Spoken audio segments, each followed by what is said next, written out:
ન જાણ્યું જાનકી નાથે કાલ શું થવાનું. એવી રીતે કોઈ નહીં જાણી શક્યું હોય કે તેમની કઈ મુલાકાત વિજય રૂપાણી સાથેની છેલ્લી મુલાકાત બનીને રહી જશે. આવી જ અંતિમ યાદોને વાગોળતા વિજય રૂપાણીના મિત્રોએ પોતાની શું વેદનાઓ ઠાલવી છે જાણ્યા અહેવાલમાં. જય હિન્દ. BSI TV ન્યૂઝ પર આપની સાથે હું છું નિધિ ગઢવી. આપણે હજુ ગઈકાલ સુધી વિજયભાઈ સાથે યોગાનું યોગે સંકળાયેલા 12ના આંકડાઓની કડીઓ વિશે વાત કરી રહ્યા હતા કે તેમની 1206 નંબરની ગાડીઓ, 12 નંબરની સીટ અને 12મી જૂન. આજે આ કડીઓમાં વધુ એક કડી ઉમેરાય છે અને આ કડી એટલે એમનું ડર્ટી ડઝન ગ્રુપ. એમના મિત્ર વર્તુળ જે હતું એનું આ નામ હતું, જેમાં 12 મિત્રો હતા. પૂર્વ મુખ્યમંત્રી વિજય રૂપાણીના અવસાન બાદ તેમના જીવનના સંસ્મરણો અને મિત્રતા ભરેલા પળો બધાની આંખે પાણી લાવી રહ્યા છે. ખાસ કરીને તેમના કોલેજ કાળના જૂના મિત્રોએ ભાવુક હૃદયથી વીતી ગયેલા પળોને યાદ કરતા સ્વર્ગીય વિજયભાઈ રૂપાણીને શ્રદ્ધાંજલિ પાઠવી છે. વિજય રૂપાણીના મિત્રો જ્યોતિન્દ્ર મહેતા અને હરીશચંદ્ર જાડેજાએ તેમની સાથેની યાદગાર ક્ષણોને યાદ કરતા તેમના સંસ્મરણોને વાગોળતા શું કહ્યું સાંભળો. આપનું નામ? હરીશચંદ્રસિંહ જાડેજા, માખવડનો વતની અને રાજકોટ 1966-67માં બોર્ડિંગમાં આવ્યો. ખાસ કરીને વિજયભાઈનું જે આ ઘટના, વિજયભાઈને અમે 69માં સાથે આવ્યા.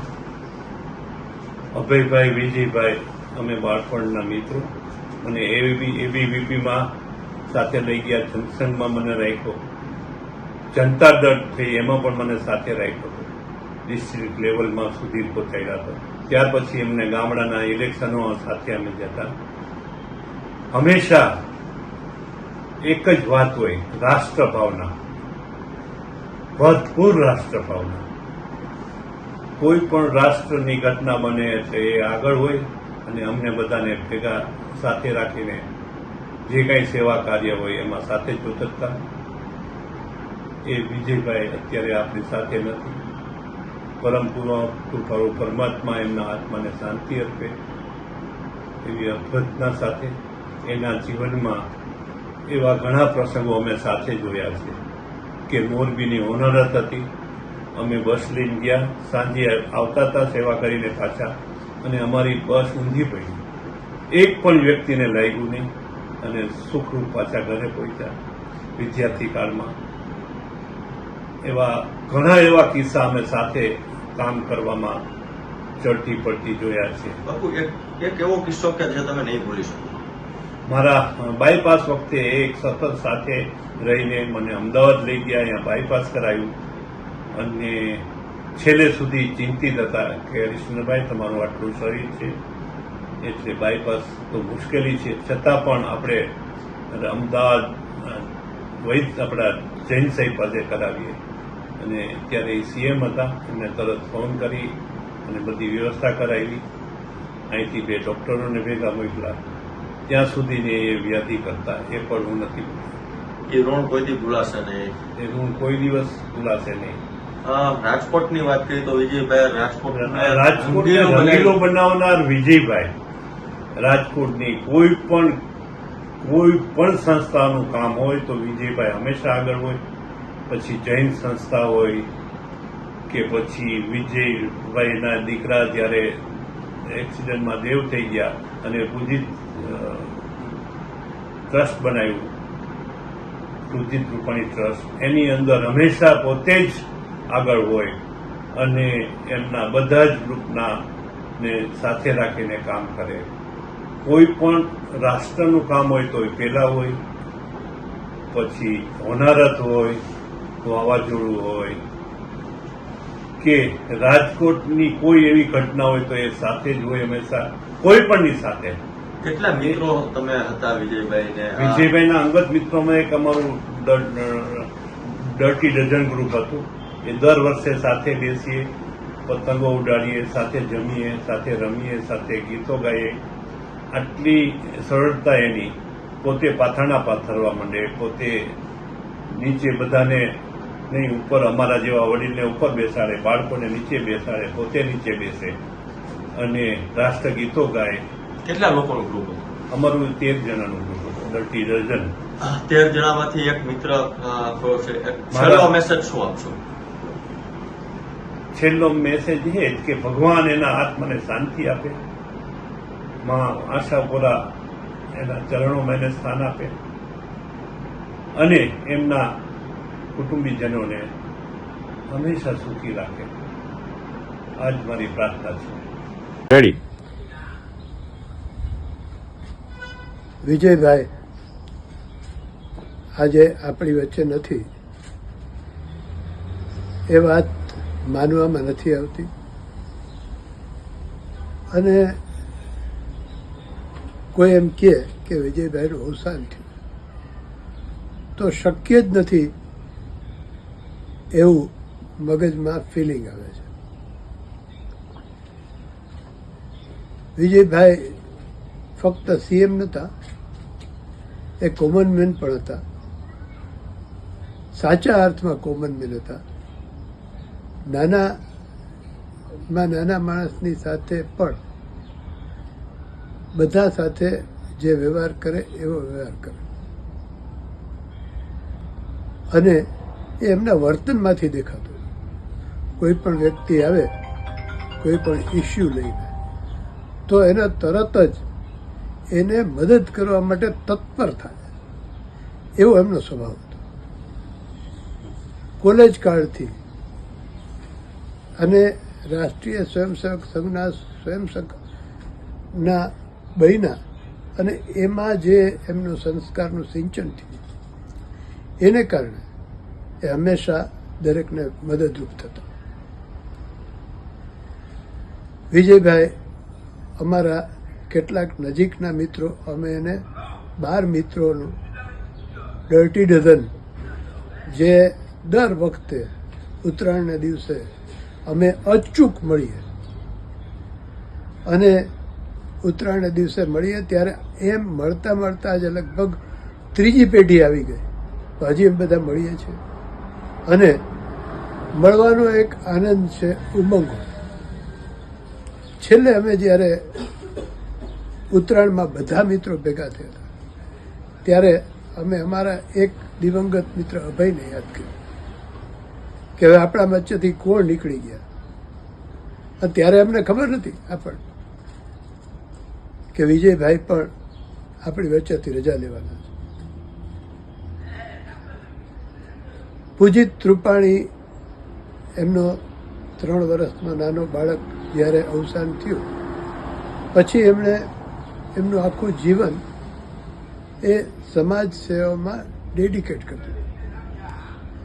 ભારતીય જનતા પાર્ટીના કાર્યકર્તા તરીકે, રાષ્ટ્રીય સ્વયંસેવક સંઘના કાર્યકર્તા તરીકે જે ડેડિકેશન હતું એમાં એમને ચોક્કસ દિશા મળી ગઈ અને એ દિશાને કારણે નાના બાળકોના સંવર્ધન માટે, નાના બાળકોના મદદરૂપ થવા માટે એમણે બંને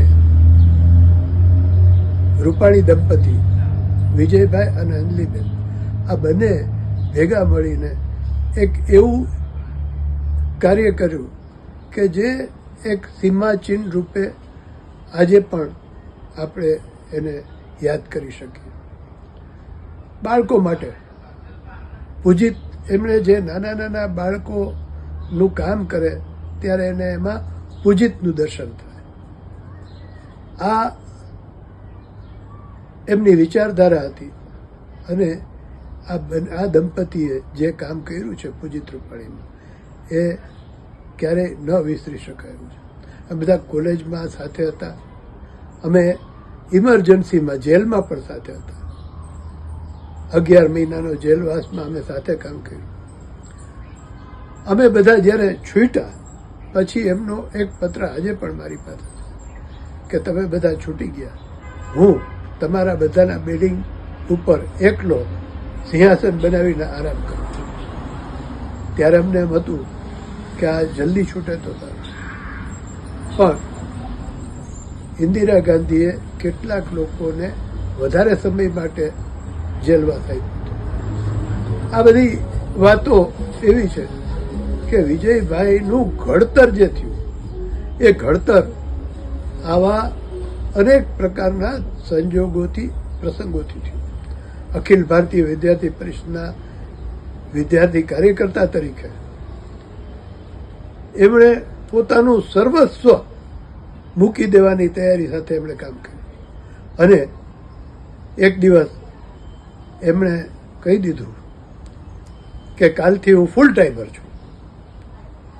એટલે પોતે ઘરે ન ગયા અને વિદ્યાર્થી કાર્ય માટે ફૂલ ટાઈમ કાર્ય કરવાનો ભેખ થયો. આ સ્વભાવના માણસો જે છે એ જ વિજય રૂપાણી બને છે. કામ ઘણા કરે છે, ઉત્સાહથી કરતા હશે. પોલિટિકલ પાર્ટીમાં કામ કરવાવાળા લોકોની સંખ્યા પણ મોટી છે, પણ ચોક્કસ વિચાર સાથે, ચોક્કસ દિશા સાથે અને વિચારોના સમર્થનથી જે કામ કરે છે એની ક્લેરિટી ઘણી મોટી હોય છે અને એવી ક્લેરિટી તમને વિજયભાઈના વાણી અને વર્તનમાં દેખાય. વિજયભાઈ રાજકોટ માટે નહીં, ગુજરાત માટે નહીં, પણ આખા સમગ્ર વિશ્વના બાળકો માટે વિચારતા હતા અને એની શરૂઆત એમણે રાજકોટથી કરી. પૂજિત એમનો નાનો બાળક એને અકસ્માતથી અવસાન થયું, પણ પછી એમણે એક દિશા નક્કી કરી લીધી અને જે સમાજ સેવાની દિશા હતી એ આજે પણ અનુકરણીય છે. લોકો સમજી શકે, લોકોને પ્રેરણા મળી શકે એવું કાર્ય એમણે કર્યું છે. સીએમ તરીકે નાનામાં નાના માણસોને મદદરૂપ થવાનું એમણે કોરોના પછી, કોરોનાના કપરા કાળમાં એમણે બહુ મક્કમતાથી ગુજરાતનું સુકાન સંભાળ્યું. કોરોનાના વખતમાં કોરોના પૂરું થાય પછી શું, તો 1 લાખ રૂપિયાની નાની નાની લોનો નાના નાના વેપારીઓ, ફેરિયાઓ અને નાના નાના માણસોને જે છૂટક કામ કરતા હોય એવા માણસોનું કોરોના પછી જ્યારે લોકડાઉન પૂરું થાય ત્યારે એમને એક સપોર્ટ મળી રહે, એટલે આત્મનિર્ભર ગુજરાતની યોજના બની. આ બધું એમના સ્વભાવનું પ્રતિબિંબ હતું. લોકો માટે કંઈક કરવું છે. અને આ વિજયભાઈ જ્યારે પ્લેન અકસ્માતમાં એમનું અવસાન થાય ત્યારે એક વિશ્વાસ કુમાર નામનો એક વ્યક્તિ જે બચી ગયો હતો, આખા એ પ્લેનમાં કોઈ બચેલ નથી એવી વાત આવી ત્યારે વિશ્વાસ કુમાર બચી ગયા, તો હજી મને એમ લાગે છે કે વિજયભાઈ પણ બચી જ ગયા હશે. મન માની નથી શકતો, પણ ભગવાનની ઈચ્છા પાસે આપણું કંઈ ચાલતું નથી. અને વિજયભાઈ જ્યાં હોય ત્યાં આ જ રીતે એ આપણને બધાને માર્ગદર્શન કરતા રહેશે એવી હું ભગવાનને પ્રાર્થના કરું છું. એમના પરિવારને, એમના મિત્રોને આ આઘાત સહન કરવાની તાકાત મળે એવી પણ ભગવાનને પ્રાર્થના કરું. ગુજરાતના પૂર્વ મુખ્યમંત્રી સ્વર્ગીય વિજયભાઈ રૂપાણીના 12 મિત્રોના ડર્ટી ડઝન નામના ગ્રુપની યાદોથી લઈને પુત્ર પૂજિતના મૃત્યુ પછીના પરિવર્તન બાદની અનેક ઘટનાઓમાં વિજયભાઈનું સાદગીભર્યું જીવન ચરિત્ર છલકે છે.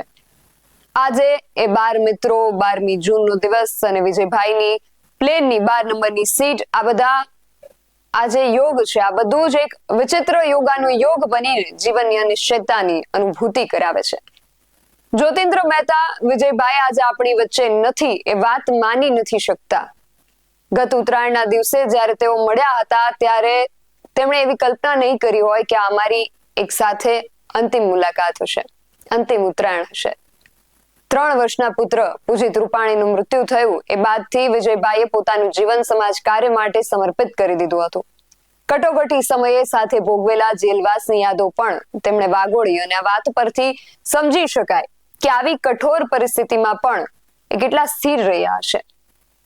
તો હરીશચંદ્ર જાડેજાએ તેમની રાષ્ટ્રભાવનાની વાતોને યાદ કરી, સેવાકીય પ્રવૃત્તિઓને યાદ કરી, અને આ તો એમના મિત્રો હતા, પણ વિજય રૂપાણીએ અનેકના કામો કરીને એમના આશીર્વાદ મેળવ્યા છે.